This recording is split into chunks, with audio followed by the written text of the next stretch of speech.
The first signal was found by chance. A long-range survey ship was mapping empty space between two quiet star systems. The crew expected nothing. No planets. No stations. No signs of life. Then the sensors showed a shadow where no shadow should be. It was not dark because of distance.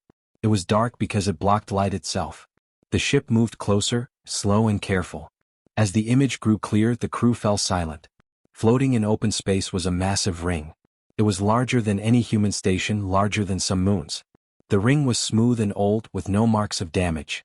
At its center was not empty space but something darker, like a window that showed nothing at all. The discovery was sent to Earth at once. Within days, ships from many nations arrived. Scientists, engineers, and observers gathered around the strange object. No one knew who had built it or why it was placed so far from stars and worlds. It did not move. It did not react. It simply waited. Daniel Moore stood in the main observation room of the research ship Horizon. He was a calm man with gray hair and tired eyes. He had studied alien signals for most of his life, but this was different. This was not a message or a ruin on a planet. This was something made to be found. Emily Carter worked beside him, reading streams of data on a large screen. She was younger, sharp, and careful with her words. She trusted numbers more than guesses. The early scans made her uneasy. The ring was not just metal. It was layered with materials humans could not fully name. Energy flowed through it, slow but steady, like a quiet heartbeat. As more data came in, the scientists began to understand something strange. The dark center of the ring was not empty. It was active. It reacted to observation. When sensors focused on it, patterns formed. Not images but probabilities. The system did not show what was but what could be. Daniel watched the results in silence. "It's not a telescope," he said at last. "It's a mirror. But not for space." Emily nodded. "It shows paths. Possible paths. Futures maybe." The idea spread quickly through the station. The ring was soon given a name. Someone called it the Galactic Keyhole because it felt like looking through a locked door into tomorrow. The name stayed. Tests continued under strict control. No ship touched the ring. No probe entered the dark center. They only observed. Even so, the results were unsettling.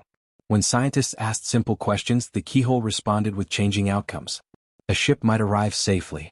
Or it might fail. A colony might grow. Or it might vanish. The keyhole did not choose one future. It showed many. Emily noticed something else. When human decisions were added to the models, the futures shifted. Small choices caused large changes. The system seemed unable to settle on one clear result. It was as if the keyhole struggled to understand human behavior. News of the discovery spread beyond Earth. Alien species who had watched humanity from a distance took notice. Some had known of the keyhole. Some had feared it. None had dared to approach it. Representatives from other worlds sent messages of concern. They warned humans to be careful. The keyhole, they said, was not a gift. It was a test. Or a trap. Or both. No one agreed on the truth, but all agreed on one thing. The keyhole had been built for a reason. Daniel attended the first shared meeting with alien observers. Their faces appeared on screens, calm but tense. They asked many questions. What did the keyhole show? How fast were humans learning? How close were they to activating it fully? Daniel answered honestly. "We are not trying to control it," he said. "We are trying to understand it." Some of the aliens did not seem comforted by that answer. Emily spent long hours reviewing data late into the night. The more she studied the keyhole, the more she felt it was watching back. Not with intent, but with process. Like a machine following rules written long ago. She found patterns in the noise. The keyhole reacted more strongly when many humans worked together. When decisions were shared, the futures became less clear, not more. This confused the system. It seemed designed for single paths, not many voices. She shared her findings with Daniel. He listened closely, then leaned back in his chair. "Maybe that's the point," he said. "Maybe it was built to stop something." "Or someone," Emily replied.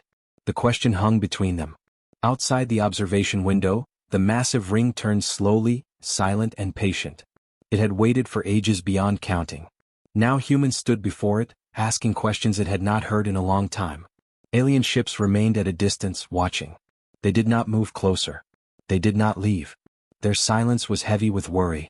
For the first time, humanity was not just being observed by the galaxy. Humanity was being measured.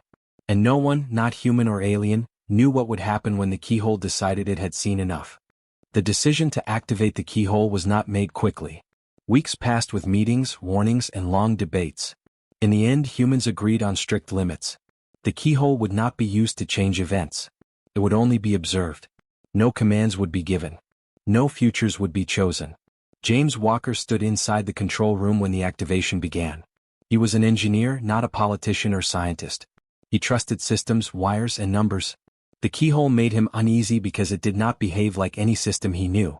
Still, someone had to make sure the power flow stayed stable, and that was his job. The first activation was quiet. No flash. No sound. The dark center of the ring simply deepened, like a shadow growing heavier. Data began to stream in at once. Not images but moving patterns. Lines split and joined, showing many possible outcomes at the same time. Emily Carter watched from the analysis deck. She saw futures of ships launching, colonies growing, treaties forming. She also saw failure, loss, and collapse. None of the futures stayed still. They shifted every second, reacting to new input.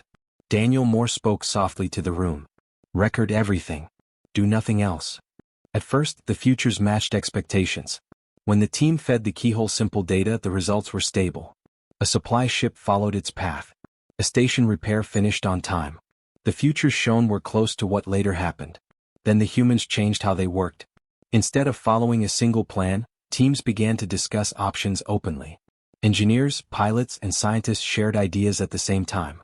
Decisions were made together, sometimes quickly, sometimes slowly. Small changes were accepted instead of rejected. James noticed the effect almost at once. He compared early keyhole readings with later ones. The difference was small but clear. The more people involved in a decision, the less accurate the future became. Paths that once looked certain now split into many thin lines. Some vanished completely. At first, he thought it was an error. He ran checks on the sensors. He checked power levels, timing, and data flow. Everything was clean. The problem was not the machine. It was the input. He reported his findings to Emily. It's like it can't keep up, James said. When one person decides, it does fine. When 10 decide together, the future shifts. Emily studied the graphs. It's not failing, she said slowly. It's reacting. More tests were approved. Always within limits. Always without trying to change outcomes. They tested single commands. One person chose a path. The keyhole predicted the result with high accuracy. Then they tested shared choice. A group voted. The prediction became unclear. Then they tested open choice. People discussed, changed their minds, adjusted plans as they went. The future blurred. The keyhole showed possibilities but no clear end. Alien observers watched these tests with growing concern. They had long believed the keyhole was perfect. It was built to see outcomes and prevent disaster.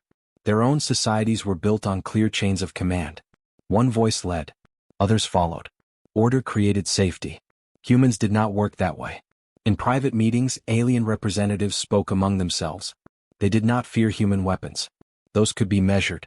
They feared something else. Humans did not follow fixed paths. One alien observer spoke through a translator during a shared session. Your species introduces noise, it said. You reduce clarity. Daniel answered calmly. We call it discussion. James kept working, often late into the night. The keyhole never slept. Its systems adjusted constantly, trying to resolve human behavior into clear outcomes. It failed every time humans worked together in open ways. One night, James noticed something new. When humans argued, the futures changed fast. When humans listened, the futures became unstable. When humans trusted each other, the futures stopped forming clear lines at all. The keyhole did not break. It hesitated. He felt a strange sense of pride and fear at the same time. Emily joined him at the console. The aliens are worried, she said. They should be, James replied. This thing was built for control. Emily nodded. And we don't give it that. Another test was run, still within the rules. A simulated crisis. Power loss on a distant station. The keyhole showed 3 main futures. Failure. Partial repair. Full recovery. The human teams did not follow any of the paths exactly. They improvised. They shared tasks. They changed roles when needed. The station recovered in a way the keyhole had not fully shown. Not better. Not worse. Just different. The alien observers reacted at once. Messages were sent. Warnings were issued. This unpredictability is dangerous, one message said. You risk outcomes you cannot see. Daniel responded with care. We accept that risk. That answer spread quickly. For the first time, The aliens began to understand that humans were not trying to master the keyhole. Humans were showing it something new. James looked at the great ring through the station window. The dark center shifted slowly, like a thinking eye that could not focus. The keyhole had been built to lock the future into safe shapes. Humans did not fit those shapes. And that, more than any weapon, made the galaxy uneasy. The discovery of the hidden records did not begin with a command. It began with a mistake. During a routine scan, a junior technician adjusted the sensor angle by a small amount. The change was tiny, almost nothing. But the keyhole reacted at once. The dark center rippled, and new data appeared where there had been none before. Emily Carter noticed the change first. She froze, then called for Daniel Moore and James Walker. The data did not look like futures. It looked like memory. They stopped all other tests. The alien observers were informed, though they did not hide their concern. Some asked for the scans to be shut down at once. Others demanded access.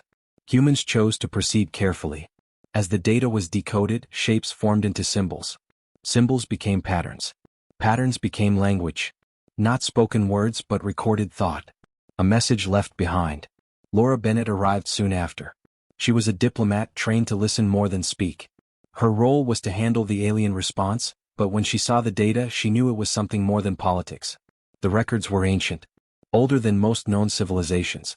They did not speak of glory or conquest. They spoke of fear. The builders of the keyhole had lived in a time of great expansion. Many species had reached the stars. Some had used the future itself as a weapon. They looked ahead, chose the safest path, and forced all others to follow it. At first this brought peace. Then it brought silence. The records showed worlds that never changed. Societies that never failed but never grew. Creativity faded. Choice vanished. The future became a narrow tunnel with no doors. Some species resisted. They acted outside prediction. They broke models. They caused disorder. The builders feared them. Not because they were violent. Because they were free. The keyhole was built as a final lock. A way to see all paths and close the dangerous ones. Not to guide life forward but to stop it from choosing wrongly. The builders believed freedom led to ruin. Control led to survival. The message was clear. The keyhole was not meant to help civilizations rise. It was meant to stop them. Laura listened as the translation finished. The room was silent. So this is not a test of strength, she said at last. It's a test of restraint. Daniel nodded. If a species uses it to shape the future, they fail. James added quietly, and if they refuse to use it? The records answered that too. Species that stepped away from the keyhole were labeled unstable, unknown, too risky to guide. The builders did not destroy them. They isolated them. Locked them out of shared futures. Laura felt a chill as she read the final entries. The builders themselves had vanished. Their last message was simple. They had trusted the keyhole more than themselves. In the end, they no longer knew how to choose without it. Alien observers reacted strongly to the revelation. Some were angry. They had built their societies around the keyhole's guidance. Others were afraid. Without it, their models would fail. Their control would weaken. One alien representative spoke openly to Laura. This device saved us from chaos. Laura answered calmly. It also saved you from change. The debate spread across stations and worlds. Should the records be shared? Should the keyhole be shut down? Should humans be stopped before they broke something ancient and fragile? Laura stood before a joint council of humans and aliens. She did not raise her voice. This system fears choice, she said. It was built by those who believed freedom was more dangerous than war. We are being watched not to see what we can do, but what we will refuse to do. Some aliens did not understand. Others did. James reviewed the technical side of the records. The keyhole had limits built deep inside it. If used too strongly, it would resist. If forced, it would fail. The builders had made sure no single species could fully control it without losing something in return. Emily studied the last human tests again. Humans had not tried to lock the future. They had accepted uncertainty. That confused the system but did not break it. That's why it keeps opening new layers, she said. It doesn't know how to judge us. Laura realized then what truly frightened the aliens. Humans were not trying to win the test. Humans were trying not to own it. She sent a message to Earth and the other human crews.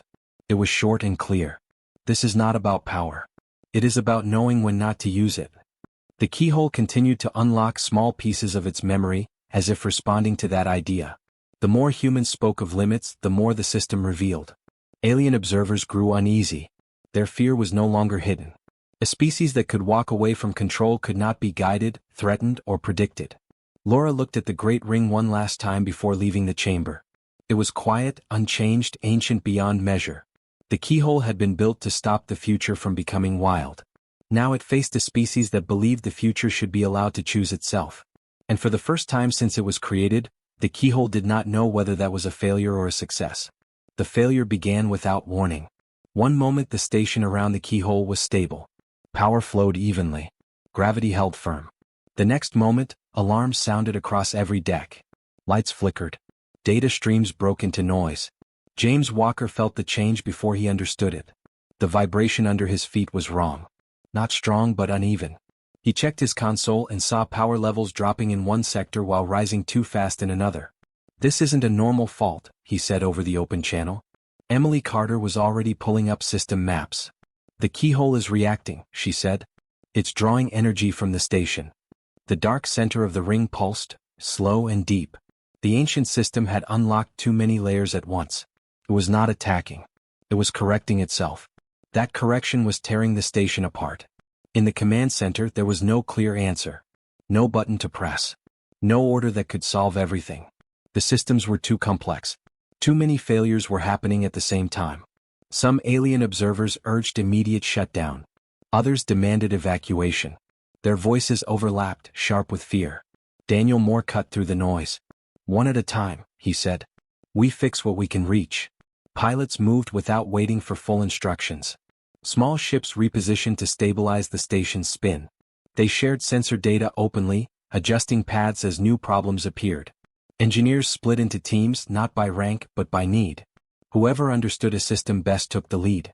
Others followed, then switched roles when something new broke. James rerouted power through unused lines, then watched as those lines overheated. He did not panic. He opened the channel again. "I need ideas," he said.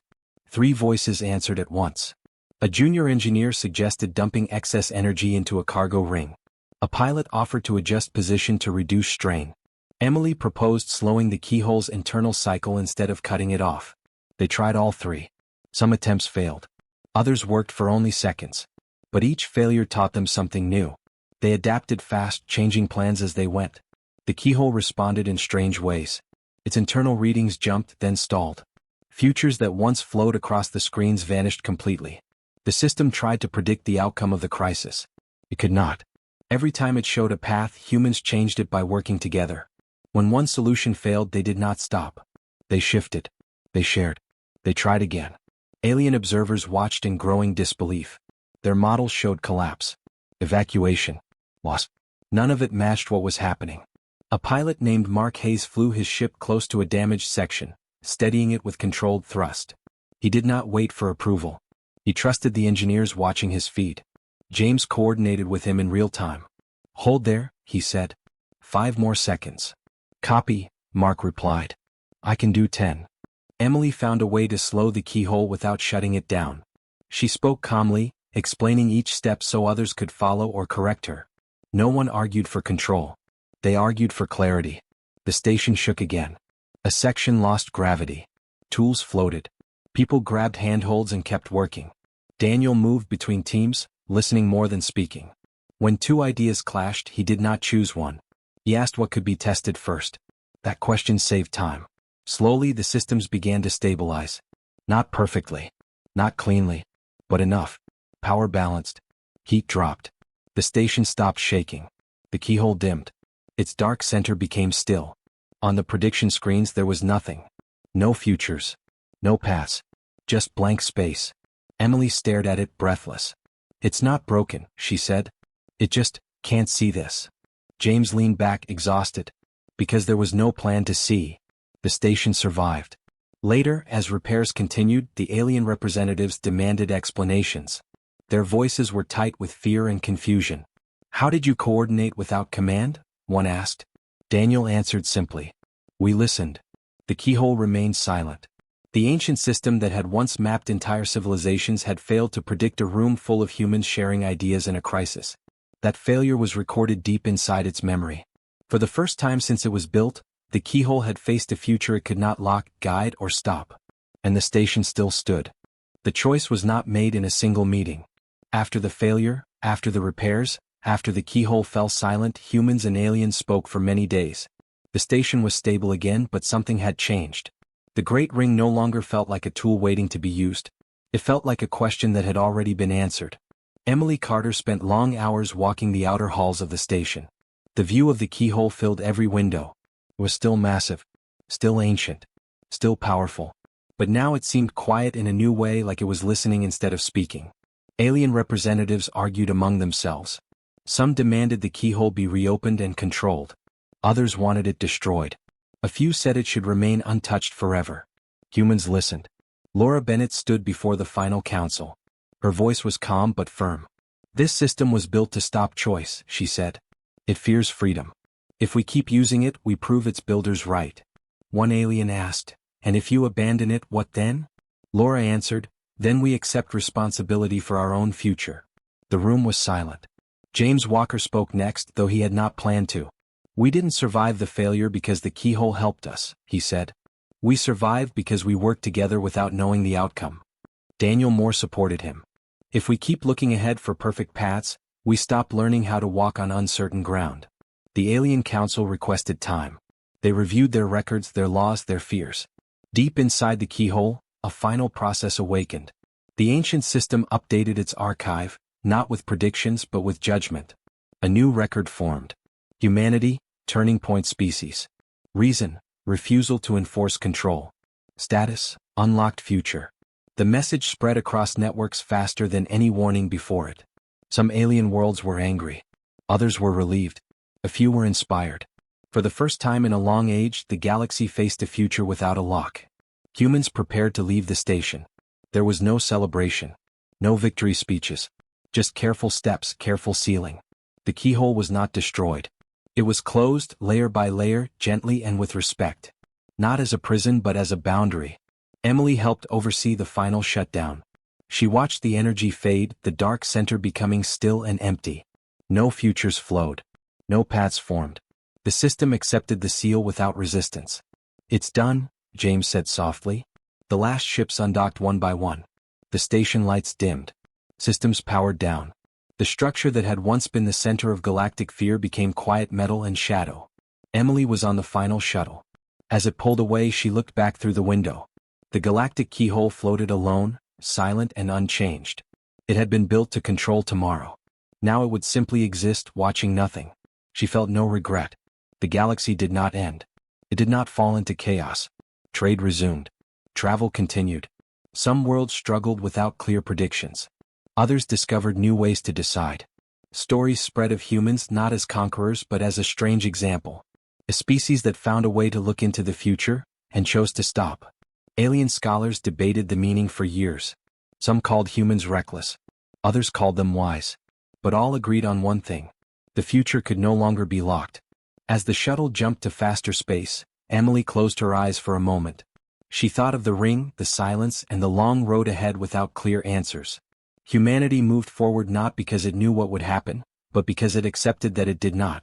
And somewhere, in the quiet between stars, the galactic keyhole remained sealed, not defeated, not feared, but finally understood.